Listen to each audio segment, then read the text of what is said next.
Добро дојдовте во уште едно издание и рубрика Прашање и одговори.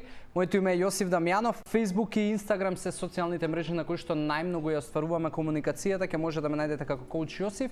Истото може да го направите и користејќи го можеби хаштагот AskJosif и се разбира тука се и броевите на телевизија Телма. Екс Манговска која што прашува дали овошен јогурт е здрав и колку е препорачлив.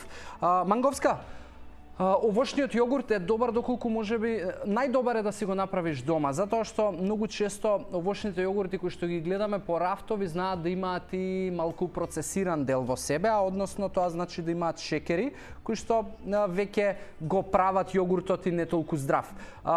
Затоа може да пробаш да си направиш дома овошен јогурт во блендер, со тоа што ќе ставиш јогурт, ќе ставиш можеби некое парче овоше во зависност од тоа како сакаш да ти има вкус и блажина можеш да му придонесуваш ете можеби со стевија, можеби со мед, така да јас ако ме прашуваш би го бирал тој начин, иако овошен јогурт не е мојот избор и никогаш не конзумирам од причина што овошето секогаш го сакам во формат на свежо овоше, не јадам ниту сушено овоше, не јадам ниту овошни јогурти, ниту па овошни некои протеински шејкови, но тоа е мој избор само ради вкусот. А доколку ме прашуваш, па ти кажав, направи си го најдобро во домашни услови.